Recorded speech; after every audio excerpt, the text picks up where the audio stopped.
Okay, I'd like to introduce Alessandra Pantano, right, for our last speaker of the first half of the morning session. And she'll talk to us about how to see strengths in our students in the proof class. Thank you very much. Thank you, everyone. So I'm part of this very friendly interdisciplinary team. We have faculty, graduate students, and undergraduates. Half are from the School of Education, and the other half is from math. And we have been looking at this project of noticing in mathematics for student success. And so I would like to dive into noticing, actually, and ask you to think about this task a little bit. So you have two finite sets, and if there is an injective function from A to B, what can we say about the relationship between the cardinality of A and the cardinality of B? And justify your claim. This is a task that we gave to the students in our Intro to Proof class. And just now to help us think about it, here's a picture that may help us. Okay, so we're good with this? Like, you had a chance to think about it a little bit. Okay, wonderful. So we're going to be looking at some student work, and then I have a few posted, and I would like to ask you guys to write down something you notice about. You can take one and pass it, please. Something you notice about the student work, okay? And here is what one of the students wrote down. If you could please do one idea for one poster. Anything you notice about the students' work?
Okay, so maybe we can talk about it now. And if you please don't mind sharing something you noticed. Anything you noticed? Yes, please. So I wrote down, I noticed that the students stated an assumption. Stated an assumption. Right. And what assumption that is? That the absolute value of A is less than or equal to the absolute value of B. Okay. Great. And with that, okay, please. Well, this student has learned how important and useful it is to assign names to things. Right.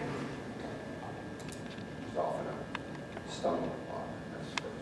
Thank you. I think the student doesn't know how to structure a proof. He doesn't know what are the assumptions, what is the procedure, what are the conclusions, but the student has seen proofs and is trying to imitate the proof.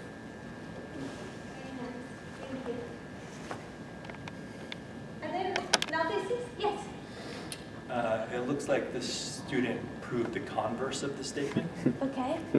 which Yes. is a success in its own way. Which is a success in its own way. Yes. It's exactly the converse. Yes. Yes. I noticed the student has some idea that injection is related to distinct elements, but maybe not exactly the right answer. Okay. Let's take one more.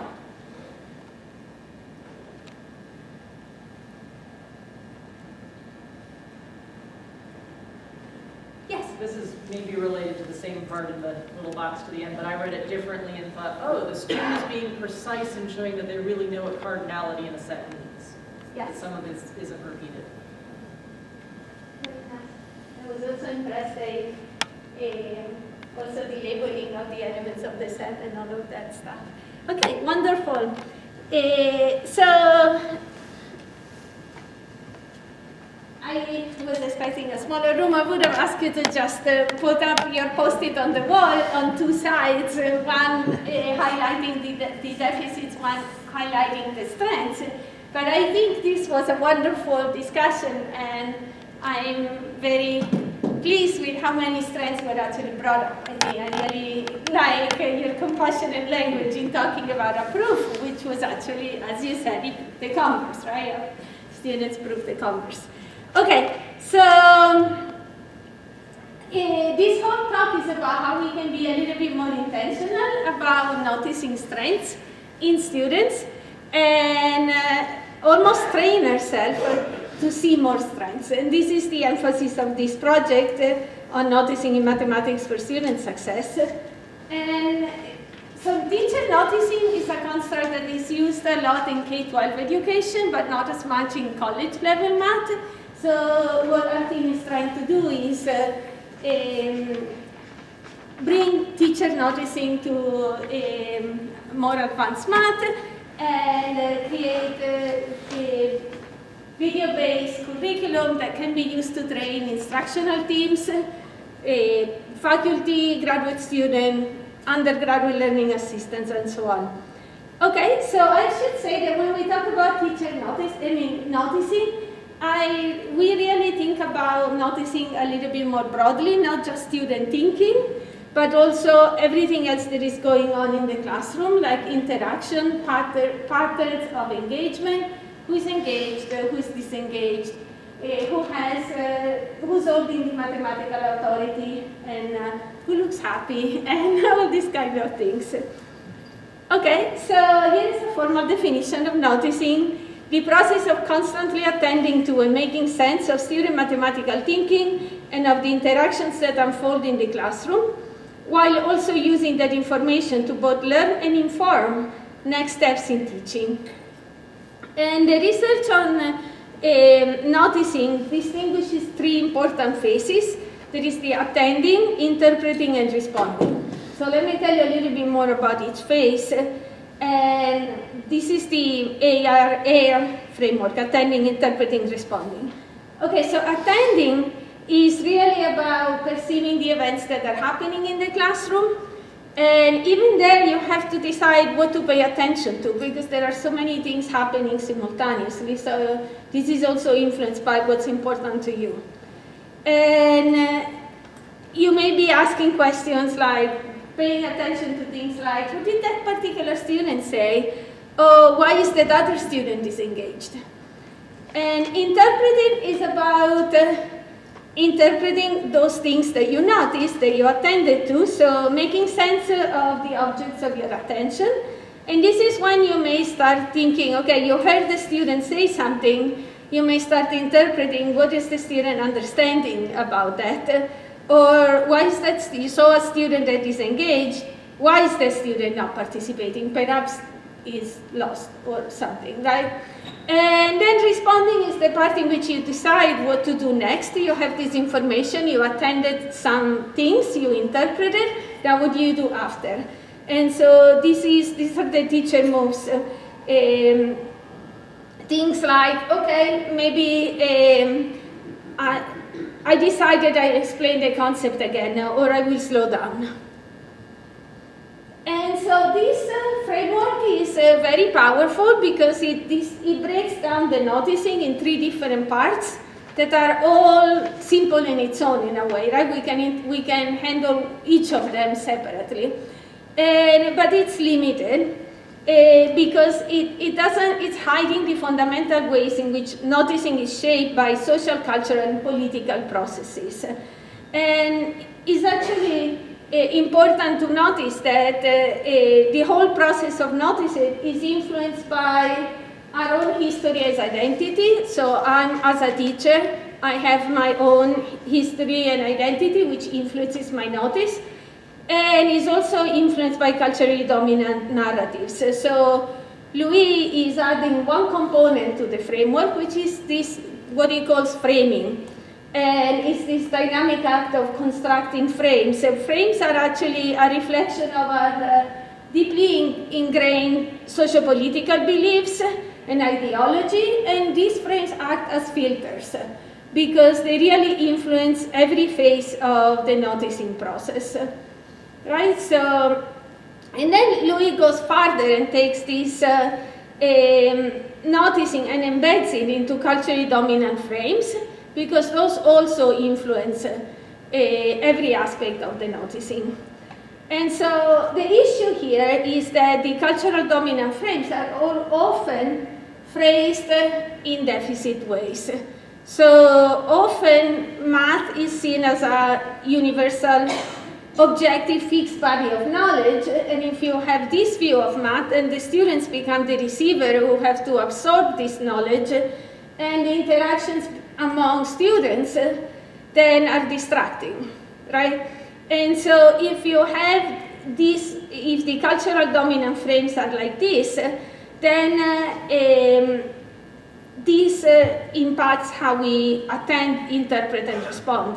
So for example, this view of math makes it so that we attend to accuracy and correctness, interpret math as correct or incorrect, and respond by correcting errors, right? And this view of students as receivers makes us pay attention to what each individual student is doing and how they're progressing individually, and interpret students as, okay, they're lacking this, they know this, maybe they're excellent at this, so labeling them as remedial, regular, or advanced.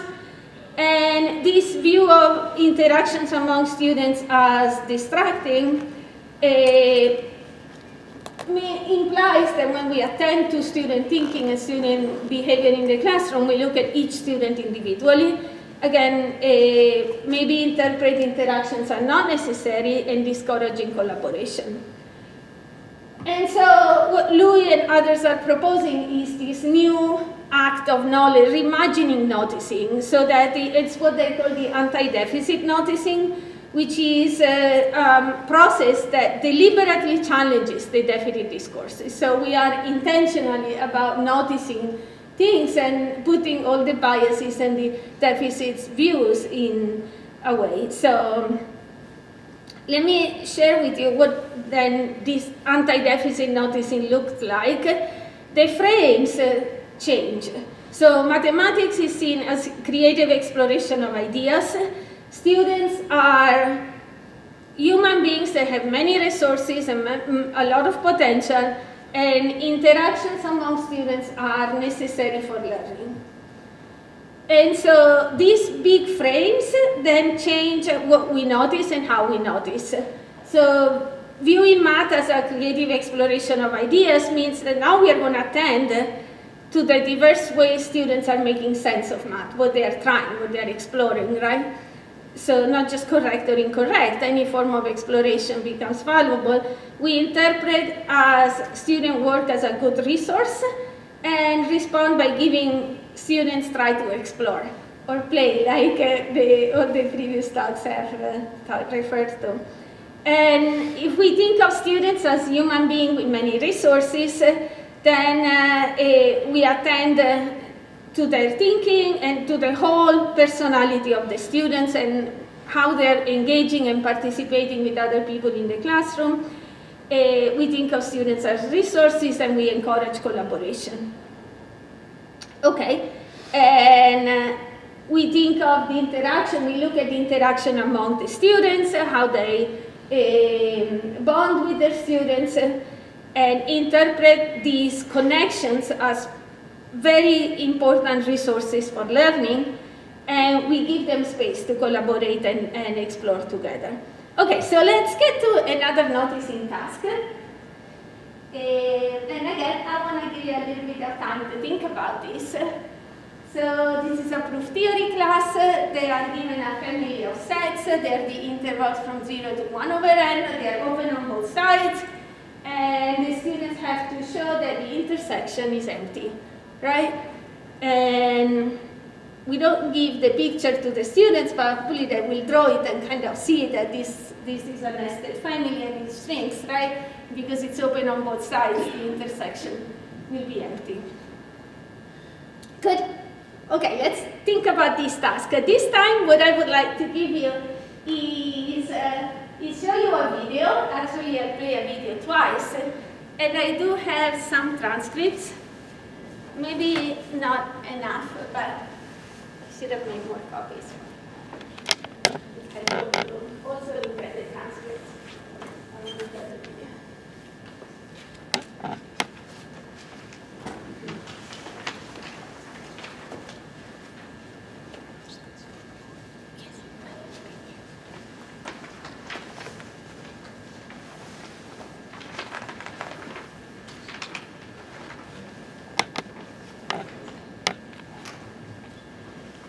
Okay, so what we are going to do is we are going to watch this video twice. And this time we are going to try the anti-deficit noticing. Okay, so I'm going to ask you explicitly to try to pay attention with what you find noteworthy about the students' mathematical reasoning and work, what's not noteworthy in what the students are thinking and saying, and what have you learned about the students' strengths? Okay, so let's hopefully this will work. Okay, let's try. We're just saying it just equals 0, 1, right? In parentheses. Yes. Wait, what? Because it's an intersection set. Yeah, intersection set. So as n increases, right, from 0 to 1 over n, Yes. if it increases, then it goes to 0. 2 less than less, close to 0. No, so it is 0. It should be empty, right? Yeah. But the 0 is in parentheses. Yes. So that means that it never approaches 0. Oh, yeah. 0 side, so this should be the empty side. Yeah. Yeah. Yeah, since we have the similar examples in the lecture notes, so It's the empty side. Yeah.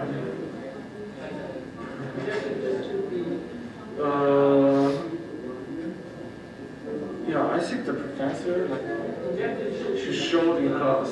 yes. You can check the lecture note. Yes. If you're confused about it. No, what I do? This is P, that's Q. So not Q implies not P.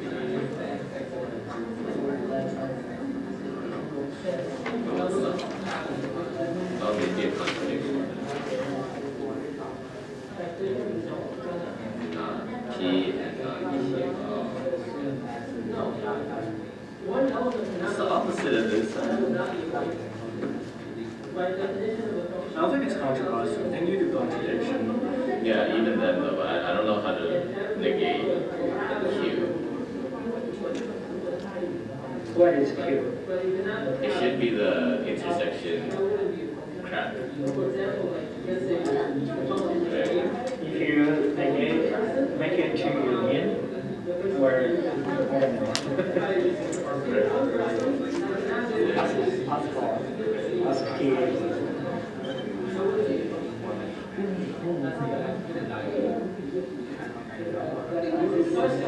I think the contradictions is that it is not equal to empty set.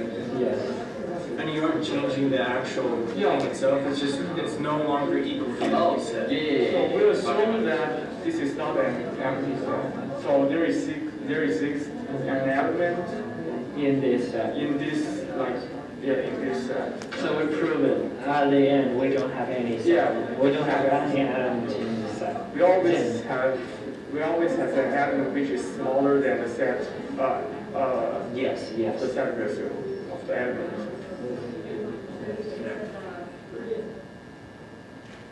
Okay. And I will ask you if you want to hear it again, or you want to look at the transcript, whatever you prefer. Or you're ready to talk about it. Ready to talk about it? Awesome. Then let's discuss. So the two questions were, what do you find noteworthy about the students' mathematical reasoning and work, and what have you learned about the students' strengths? Please share. Yes? They recognize the need for indirect proof. Right? Wonderful. I noticed that at one point they kind of got to an impasse and were stuck, and then they said, let's ask the TA. But then they didn't, and then something gave them the ability to keep persevering and figuring it out. Right? When they were dealing with the intersection crap, right? That they mentioned. Yes? I think their process of thinking is just like me doing research. I keep being mistaken and keep making errors and keep misreading and misunderstanding things. But after a while, especially if I exchange things with another person, we actually do converge to some right conclusions, which is a miracle, right? Right. Yes? Yeah, I noticed they had a lot of understanding of different components that maybe weren't the right things to use, but they knew what they were. They're like, oh wait, what's the opposite of Q? What's the opposite of P? And like, oh wait, this intersection turns into a union. Like all these things were floating around in there. So I found that noteworthy. Right. Yes, please.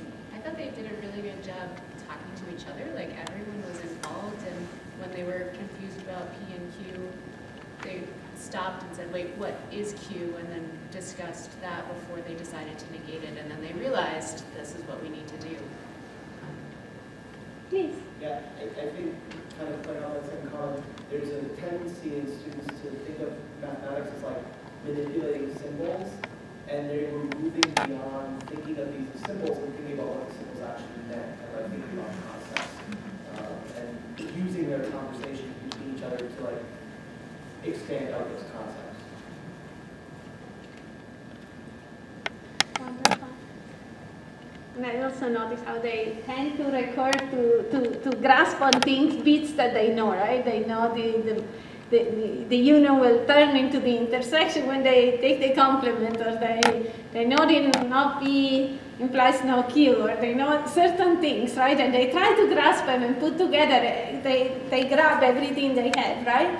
But then they make sense of it. And to me, the reason I love this clip is that it makes me think that, yeah, we should really trust the students more, because we could have stopped them at so many times, right? If one of us had been there, we probably would have stepped in any one of the wrong things they said, because they said so many wrong things, right? But trusting them and letting them work with each other, they really go all the way, right? Yes? So did they get all the way? I have to admit, I'm a little skeptical just looking at the clip. Not seeing, I mean, I'm not skeptical of what you're saying, but where they arrived, right? I mean, because it's not clear from this clip that any of these four students is really comfortable making the others stop and walk him carefully through what's going on. And so I'm not sure if the consensus they've arrived at is really that they all understand it, or that they're all sort of going to agree to stop and move on. So I guess how I read this clip really is contingent on how they actually did. So I think what appears to me is that they are good at making sense of the proof now. My guess is that, and this was done in a discussion session, so I haven't seen I don't have the work of the final product. My guess is that, are they able to write a formally correct proof? Probably not.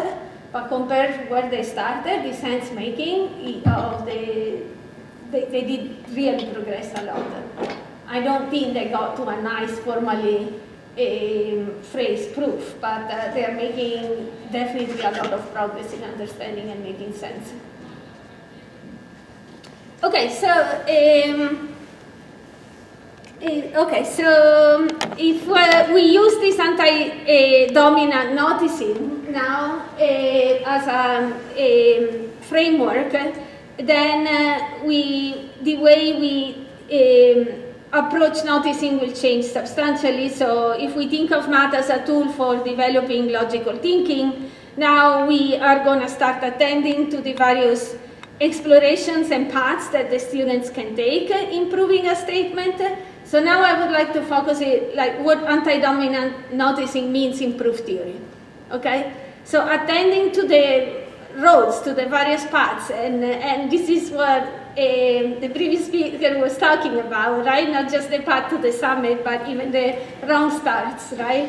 That can be valuable. Interpret students' proof writing work as creative, and responding by giving them space, giving them time to make mistakes and revise their own work and their own thinking.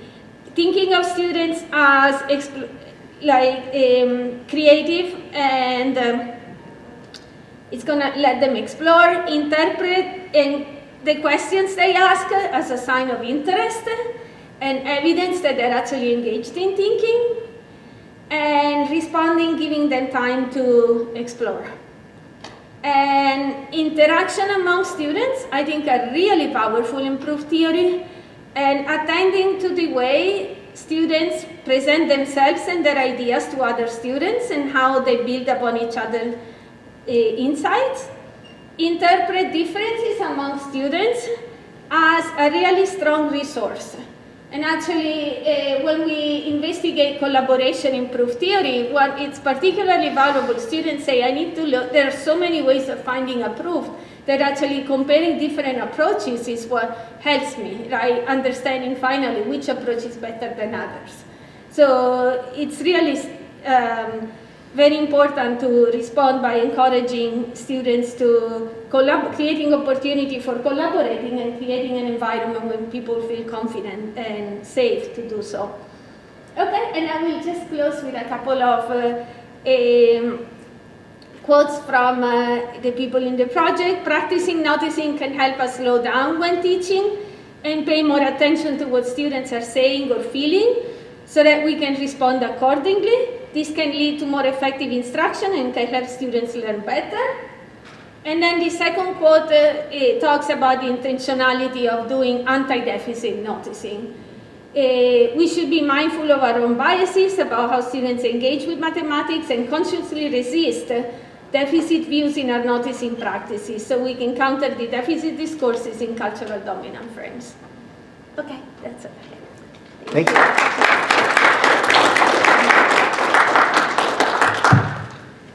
Thank you very much.